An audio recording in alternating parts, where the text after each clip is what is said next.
It's day 2 of preparing IBC cages and totes for Firewood.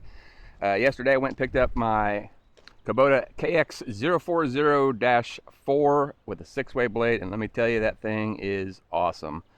Took me about 20 minutes to dig out 3 piles from my pond at the bank, and the same amount of dirt it took me probably 3 hours with the Kubota backhoe, the BH92, and then put in a pile as far as I could. I would come in at an angle, so instead of perpendicular, I'd come in at an angle, backhoe it out with a 9-foot reach, put it on the bank, and then come in with the tractor bucket to pick it up, which means I had to get off, put everything up, turn around, pick up the bucket, mud, and it would basically just slide back in because I couldn't get it far enough away from the bank.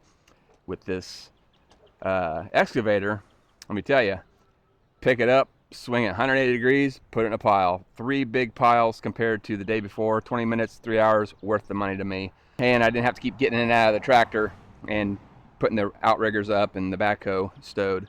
So I'm going to sell that backhoe and then just rely on the excavator. But today what I'm doing is preparing IBC totes and cages for Firewood. So I'm going to get started on that.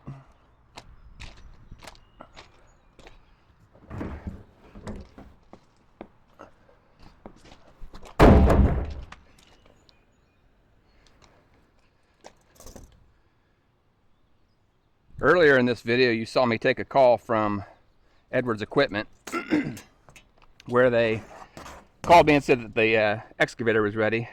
But when I got there, I saw that they had 3 excavators, a 5.7, a 4.0 with a 4-way blade, and a 4.0 with a 6-way blade, which is the one I was getting. And I saw that the 6-way excavator was still in the condition that I saw it when I first asked about it, which means it didn't have anything installed. So they have a staging area where they have the equipment that they've already sold, and I knew that's where it would be, but it wasn't there. So I figured, oh, maybe they have a second 6-way that I didn't know about. So I went over there, and sure enough, there was a KX040 with the 36-inch smooth bucket, trenching bucket, and then a 12-inch digging bucket and a 24-inch digging bucket were all grouped together. So this must be it, but it was a 4-way. So I walked in and talked to the salesman and said, hey, I think you guys might have prepped the wrong one. And he's like, are you sure about that? You sure about that? And I said, yeah. I said, I think you only have one with the 6-way. And he said, well, they told me it was ready. So he went out and confirmed that, yes, they prepped the wrong one. And honest mistake. I mean, realistically, all they had to do is put a quick coupler on the picker, the telematics with the GPS, which is all plug and play, and then the factory radio, which is cheap Jensen radio. But, you know, for 2 speakers, it is what it is. Same as my L4060. So he's like, oh man, I am so sorry. And he was very apologetic. I mean, his honest mistake. And it was the owner that prepped it. He's usually the one that puts things together. And he said, it was Larry, he said, man, in my head the whole time I'm thinking, yeah, I'm prepping this 6-way. And he knew he was prepping a 6-way. He looked at it and didn't even put 2 and 2 together, he said. And basically the 4-way was prepped. So he stopped what he was doing, and I told him I would help because, you know, I like doing stuff like that. But he stopped what he was doing and pulled the 4-way in and started disassembling the picker coupler, quick coupler, and then I jumped in and I started installing the factory radio. Pretty easy to do. And then by the time I got done with the radio, he was done with the quick coupler. Took about an hour overall, and then he started doing the telematics, which is just a harness, plug and play, and I went in and did the finance paperwork.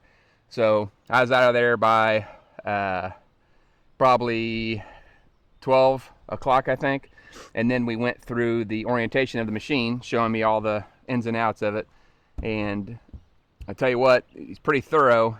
And what I did was I when I got my 4060, I used my cell phone to record this interaction, because you know, when you're buying something new, I know well enough that you're like, everything's glazed over and you just want to get the machine and go. I can't tell you how many times, but it was close to a dozen times I reviewed that video on my cell phone on things that I thought that I knew that I was like, man, I can't remember what he said, so I went back and reviewed it just about a dozen times throughout the year, the first year of owning it, when doing service and everything. When he had it started up, I couldn't hear him some of the times, so this time I took my Canon R8 and the mic set and mic'd him up and did the orientation video. So I'll have that, and let me tell you, there's things that I have no idea what he was saying that I'm gonna have to go back and review as far as the specifics of this KX040, and if it's a good enough video, I'll post it, because it's probably a good video to have for people that own this machine. Kudos to them for dropping the ball, but dropping everything to pick it back up and start the process. So all I had planned yesterday was getting the machine, coming home and playing with it a little bit, and I did. So it was no sweat off my back for helping them, and just lets me see how things are installed. But I'm pretty impressed with it. So I would definitely recommend that if you're on the fence about getting one, get one.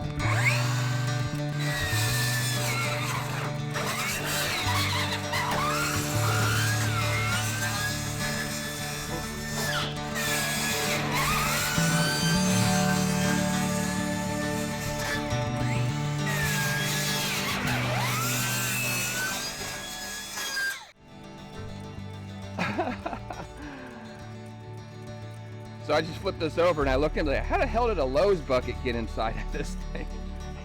So it basically fell over the top of the Lowe's bucket where I carry my tools out of it.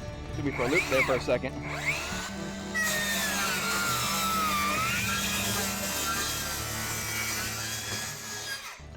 So as I said previously in this video from the other day, I watched In the Wood Yard on a near daily basis when I get a chance. And he put a video out about a month ago about the cameras that he uses. And as I said, I already have a Canon R8, which I used yesterday to shoot the orientation video on the Kubota KX excavator. And yesterday afternoon, my DJI Action 4 cameras came in. I got 2 of them with the Tillerson aluminum bodies. The pack that I got was just a basic pack. 2 cameras. They come with the plastic housings, but the plastic housings, while they might protect it, they don't come with what I need, which are cold shoe slots and magnetic pass-throughs, and the actual 1/4-20 hole, so I can use the camera on different mounts. It is completely compatible with all GoPro mounts as far as the little things with the little side screw. And I was going through the options last night, and it is very intuitive, very easy to use. The most important thing out of all of it was I just put the camera on record, set it on my end table watching TV last night. When it stopped, I took the SD card out, plugged it into my MacBook, and one file. Excellent. So when I do editing, I have to go in to a GoPro file, and when I go to the GoPro file, I open it up, and then there's just one filming session, just basically turning it on until it goes dead, like 42 minutes, but it's broken up into 12 to 18 minute segments. I can't remember what it is, but it's just annoying that it breaks it up. It's flawless, it's seamless, it goes together perfectly, but it breaks it up. I think that's because if for some reason one of them gets corrupted, you don't lose all the footage. But I mean, I'm not shooting rockets, filming rockets that need strict analysis at the end. I'm shooting these videos, so I typically have 2 cameras anyway. It's not that big of a loss if I lose something. And in the history of me using a GoPro, I've never lost anything from a file being corrupted. So it's just, and the naming system of the GoPro files is garbage. So Amazon, those are my Action 4 battery chargers. The naming system for this Action 4, way easier, and it's just one file. That way I don't have to combine them in post editing and pre-editing so that I can make one video out of it. Yeah. So if just for the sake of editing videos and making it simpler, these cameras were well worth the purchase.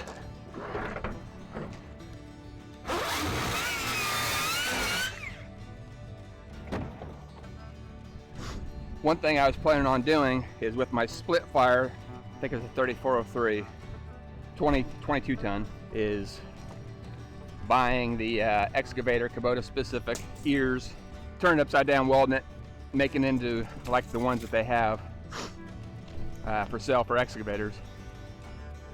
But I just don't think that putting 17 gallons per minute flow through a 20 to 22 ton splitter is gonna make much of a difference. So what I'm gonna end up doing most likely is selling the one I have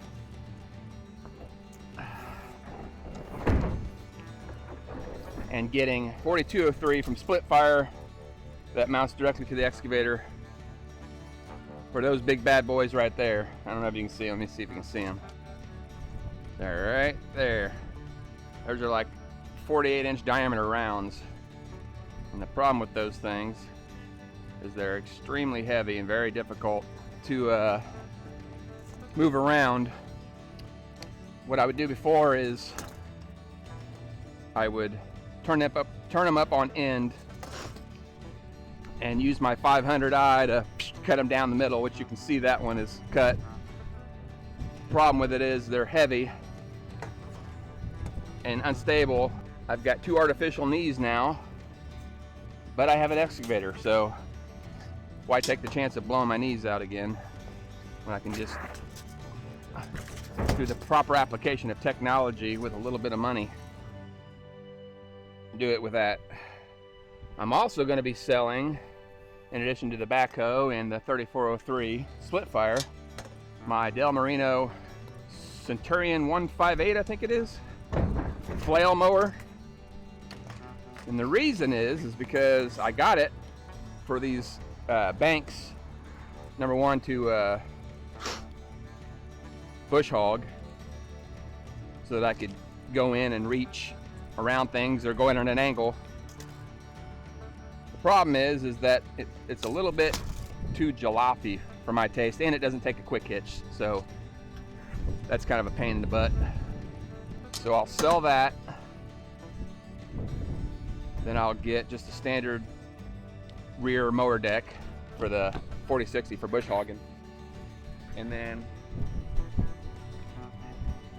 get some kind of a mulcher attachment for the excavator, because it is 100% capable of doing that kind of stuff, and I can reach over and do things.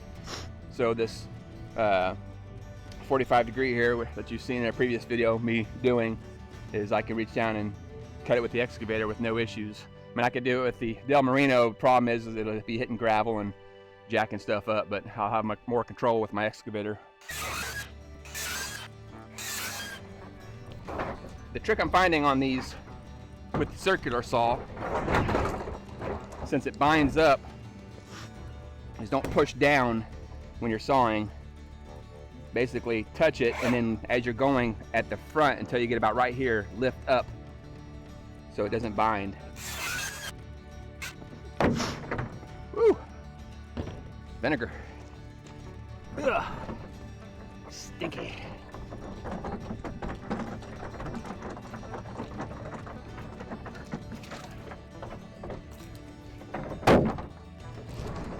Another one with sludge. It's almost like a cake.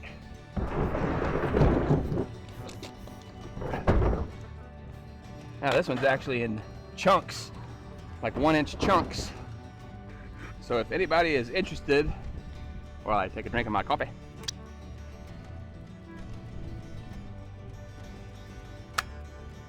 The cost all in for the excavator, that's a KX040-4 with a radio, with the telematics, which is like $500 or $600 worth it, because it's got GPS and you can disable it by your phone, with a quick coupler bucket, a 36-inch smooth bucket with a replaceable blade, the edge, a 24-inch digging bucket with the teeth, and a 12-inch digging bucket with the teeth, with a hydraulic thumb.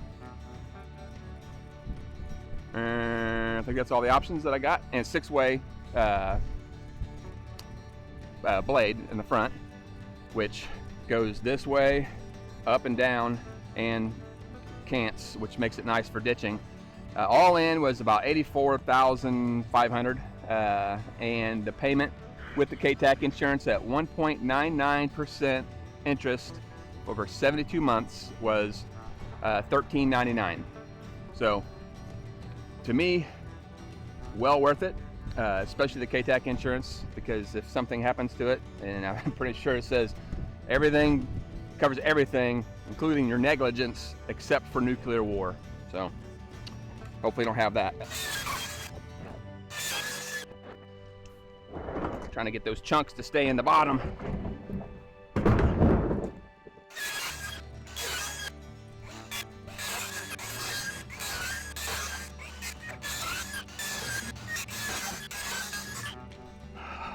Two, 4, 6, 8, 10, 12. Halfway done.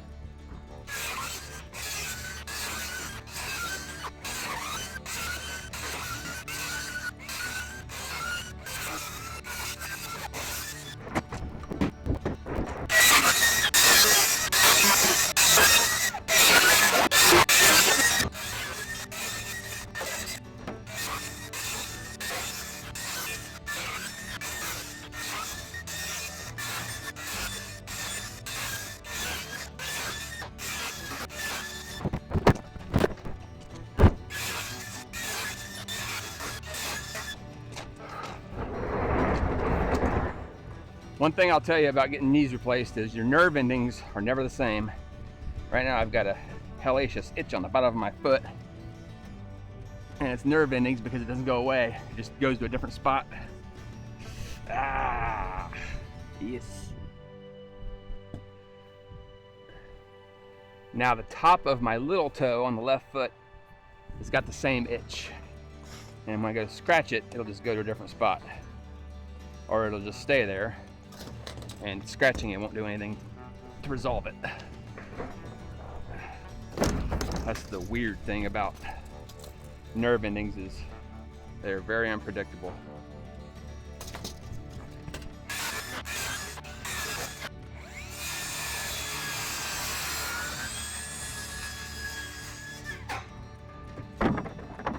Yahtzee! All done. Now I gotta put these up, clean the sludge, cake, cookies out of the bottom of the ones that still have in it. And this camera has lasted the entire time. It is currently, we're still recording, and it's 102 minutes, and it's still going. It's got 11% battery left. DJI Action 4 camera is where it is at. Oh yeah.